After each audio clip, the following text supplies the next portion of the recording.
Assalamualaikum warahmatullahi wabarakatuh. Selamat pagi. Berjumpa lagi dengan Bapak Renaldo pada pembelajaran online. Kali ini kita akan belajar tentang mata pelajaran IPA, yaitu tema 9 subtema 1. Nah, langsung saja sebelum kita mulai pelajaran, silahkan mempersiapkan diri ya, silahkan simak baik-baik dan kalau perlu silahkan menyiapkan alat tulisnya untuk mencatat hal-hal penting yang Bapak sampaikan.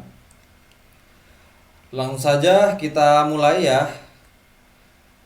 Nah, di sini kita akan belajar tentang benda-benda dalam kehidupan sehari-hari.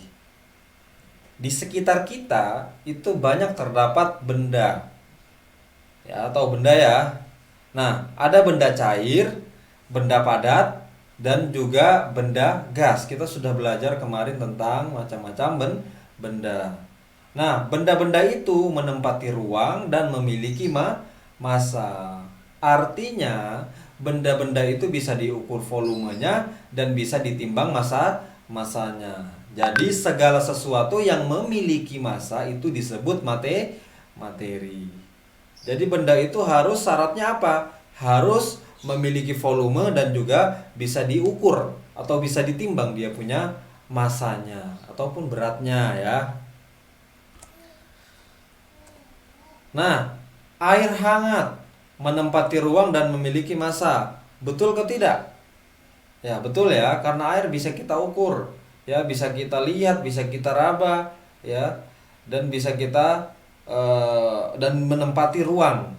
Itu syarat-syaratnya. Kemudian susu bubuk. Ya, susu bubuk menempati ruang dan memiliki massa. Ini beberapa contohnya. Jadi air hangat dan susu bubuk termasuk materi. Nah, masih banyak lagi contoh materi yang ada di alam, di kehidupan kita. Ya, banyak lagi seperti contohnya kecap, kemudian ada gula, susu, ya, kemudian garam, dan itu juga termasuk materi. Nah, mari kita menjelaskan ciri-ciri dan zat tunggal dan zat campuran dalam kehidupan sehari-hari. Jadi berdasarkan materi itu dibedakan menjadi dua. Jadi ada yang namanya zat tunggal dan juga ada zat campuran. Apa itu zat tunggal? Nah, di sini dijelaskan bahwa zat tunggal adalah materi yang tersusun atas satu jenis zat, ya. Benda-benda yang termasuk zat tunggal apa saja contohnya? Ada emas. Ya, tahu emas ya. Kemudian ada perak.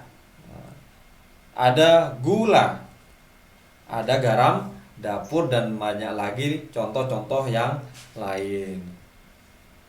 Kemudian, nah, sebelum kita lihat gambar ini, semua pasti tidak asing dalam kehidupan kita. Setiap pagi kita pasti yang namanya kenal yang namanya minum teh.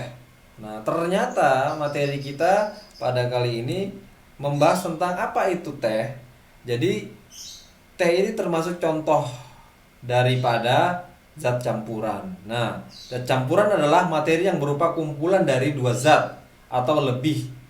Ya, dalam campuran ini sifat-sifat zat asalnya masih tetap tampak. Jadi ini pada gambar di belakang itu yaitu gambar air yang dicampur dengan macam-macam ya, atau dicampur dengan teh. Nah, kita lanjut.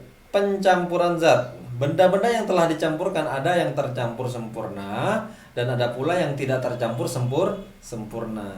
Zat-zat yang tercampur sempurna dinamakan campuran homogen.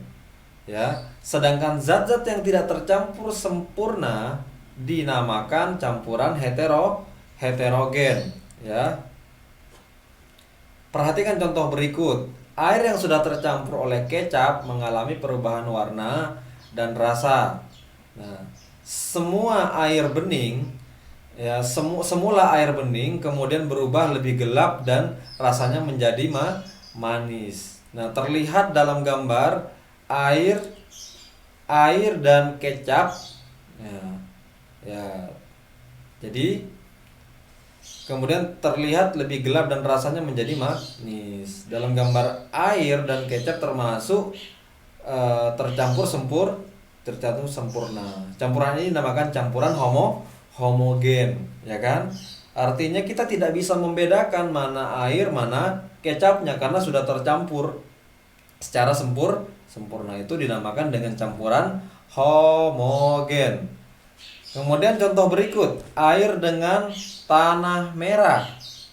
Kita lihat, ya, air yang sudah dicampur oleh tanah merah mengalami perubahan. Semula air bening kemudian berubah menjadi keruh dan menyisakan endapan-endapan tanah merah dan bagian dasar gelas. Nah, terlihat dalam gambar air dan tanah merah tidak tercampur secara sempurna. Kenapa? Karena masih ada sisa-sisa. Masih ada partikel-partikel kecil yang mengendap di bawah permukaan gelas itu.